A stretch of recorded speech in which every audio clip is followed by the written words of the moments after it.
Hey everybody, welcome back to the channel, Tuesday. So I'm in the shop today. It's finally starting to cool off. It's been really warm this last week. This is October 6th, 2023. It's been a heck of a summer. I'm kind of feeling a little bogged down right now, just a little wore out.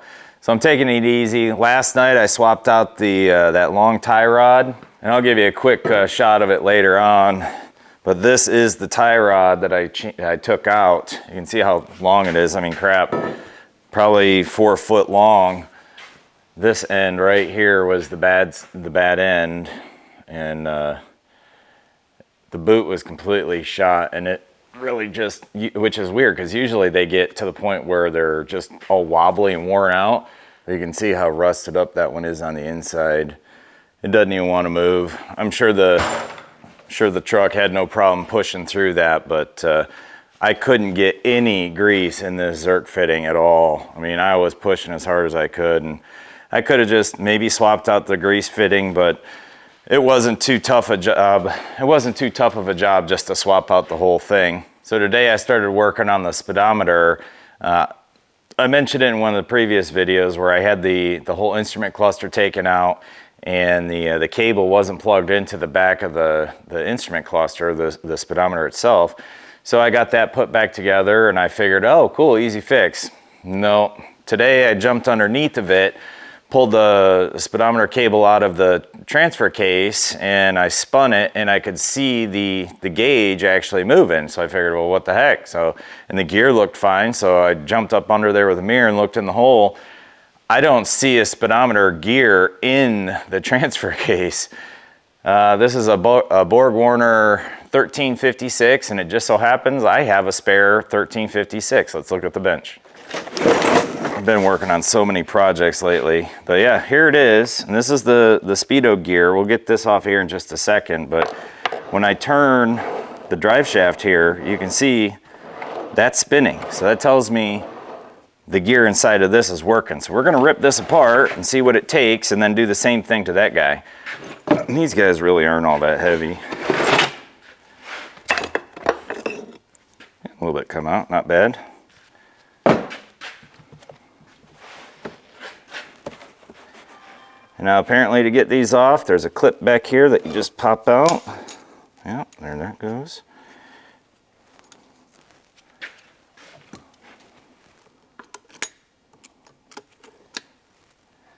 Okay, clips out of the way, you push that back, a little ball bearing falls out, and then your speedo gear assembly comes right off. Who knows, maybe that clip just popped loose in that transfer case, and that's why I can't see it. Maybe it slid one way or the other. I don't know, but we'll find out. There it goes. Cool. Hey, see right there, see how it's splined on the inside there? Now, I am not a pro at working on these guys. Never done it before. Never rebuilt one. It would make sense that this is bi-directional. It shouldn't really matter. So here's the speedometer gear. This one looks dang near brand new. There's no low spots in it at all, so that tells me this thing's in really nice shape. So basically, as this guy spins, it spins the other gear. So cool, I got two pieces that are in great shape, clip, ball bearing, bushing. Now we're gonna pop underneath the truck and get that one apart and see what it looks like. All right, so I tried to get this drain plug open, and I really could care less if I actually drain it all the way right now. Usually I just use a 3/8 ratchet if it's good and snug, but I felt it start to slip immediately, so I gave up on that idea. And I found a chunk of 10mm bar stock, which is apparently the exact size of these things. And it started slipping too, and I don't want to completely strip it out. So I just popped the fill plug.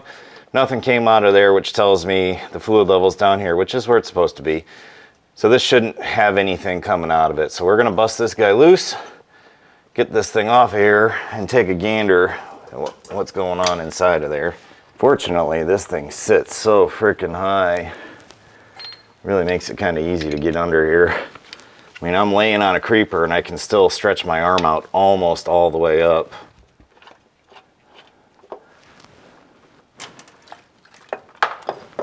Something just fell out. don't know what. There's our gear, and that's what happened. Look at that. It's not held in place.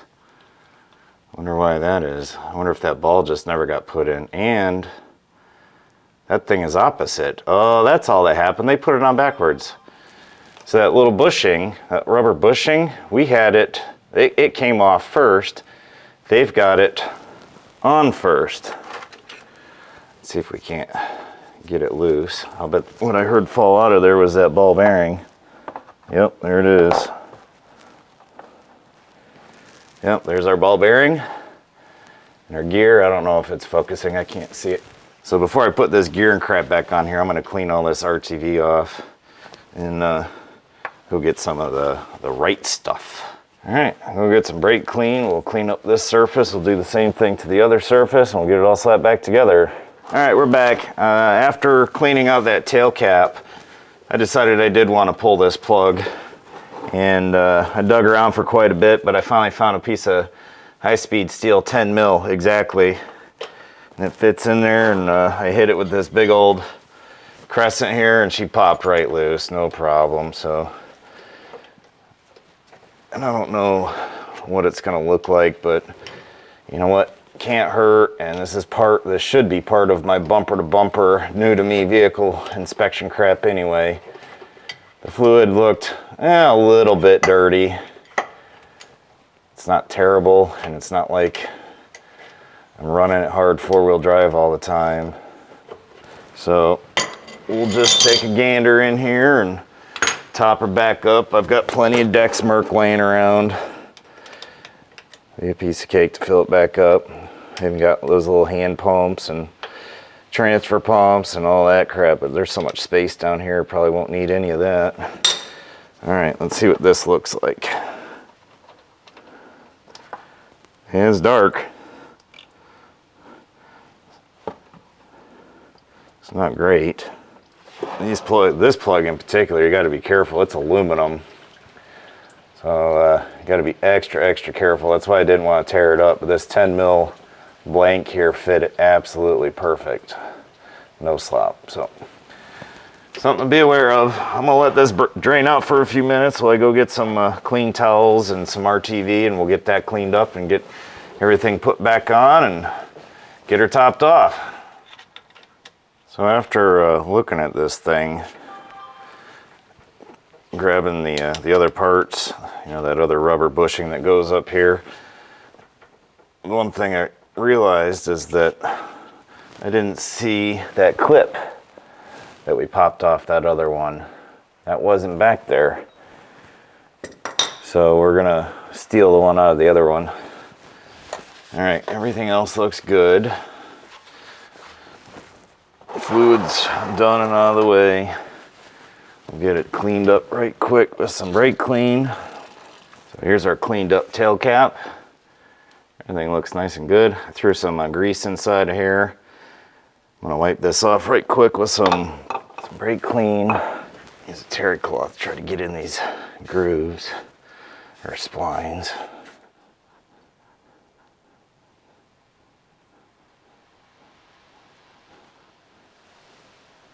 Okay, so it has to go, it is directional, because that groove in there, right where my finger is, it only goes part of the way through, and since it has to slide back, that means the ball goes in, then it slides forward to right there. And I'll bet if they had done that, then this gear couldn't have slid forward, and you could probably get away without that clip, because they use this thing as a bushing instead of the clip. They use that, and if this was on the proper direction, it would not have been able to slide forward. Dingleberries, all dingleberries. All right, so we'll put this guy on, get our ball up in here. Okay, that's in place. Then our clip goes in behind it. There, clips on. Yeah, perfect. Cool. Now let's get that bushing on. Like I said, I'm going to use the other one.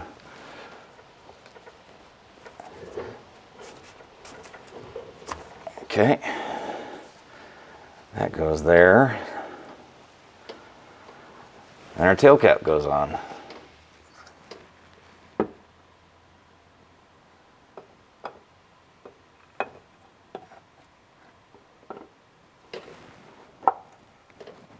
Just like so. I'm betting I'm gonna have a working speedometer now. Yeah, buddy. All right, I'll make sure you get your highly calibrated torque wrench out for this. Click. Click. Bingo. All right, we'll get this drive shaft back in, and then we'll fill that thing up.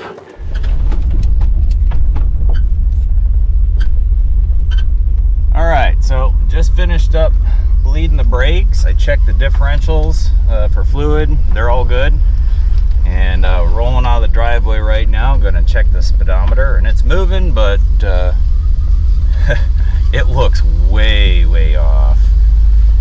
I'm creeping through my driveway. It was just up to 15, so something doesn't quite make sense there. Let's see what she looks like. So far, so good, I think. I don't think I'm doing 20. I don't know. Maybe they had it disconnected for a reason. See, I would actually assume it's the other way around. I'd assume it would read low, just because of the oversized tires. Yeah, like reading 35 right now. I don't know. Once we get on pavement, I'll go ahead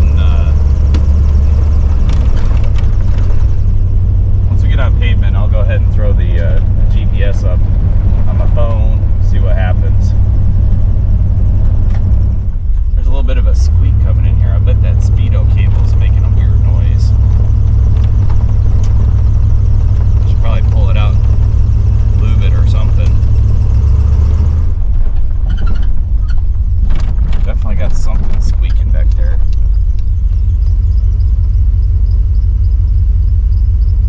Well, that might just be the...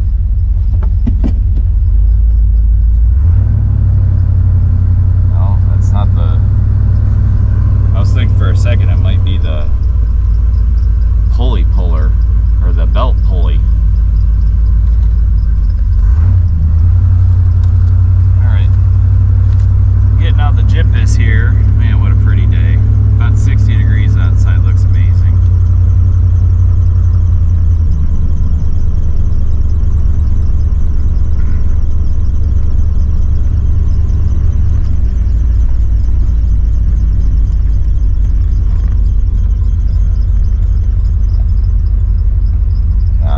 There's a squeak coming. I'm almost certain it's that speedometer cable.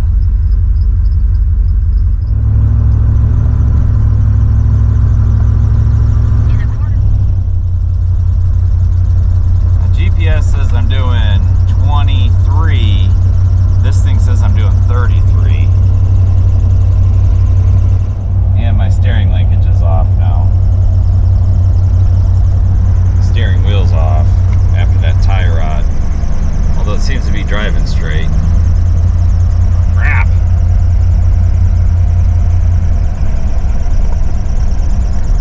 Alright, we'll come back in a few.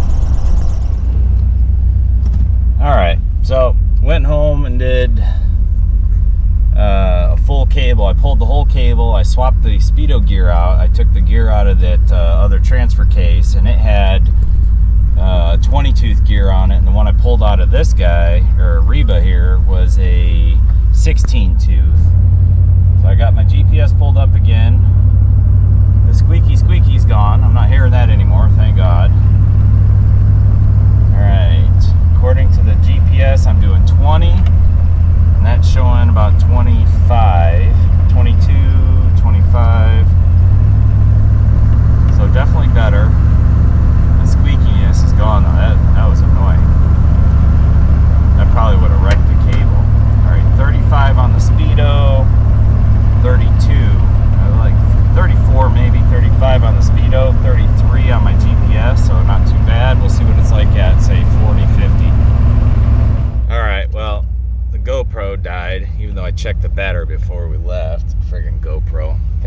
nothing but frustrate me.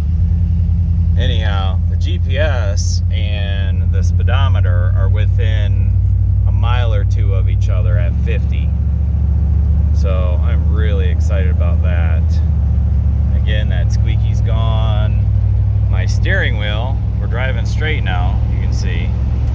And I got most of that out of there. So I'm gonna give that sleeve about one more turn, one more rotation. Maybe even a half a rotation, because it is really close. Driving straight. You can see I'm just barely off level here. So I think half a turn there will take care of that, and we'll be all set. So pretty out today. A little chillier than the last couple days. 2 days ago it was 85. I was sitting on the front porch at 10 o'clock at night in a t-shirt. Today it's only been about 60 daytime high.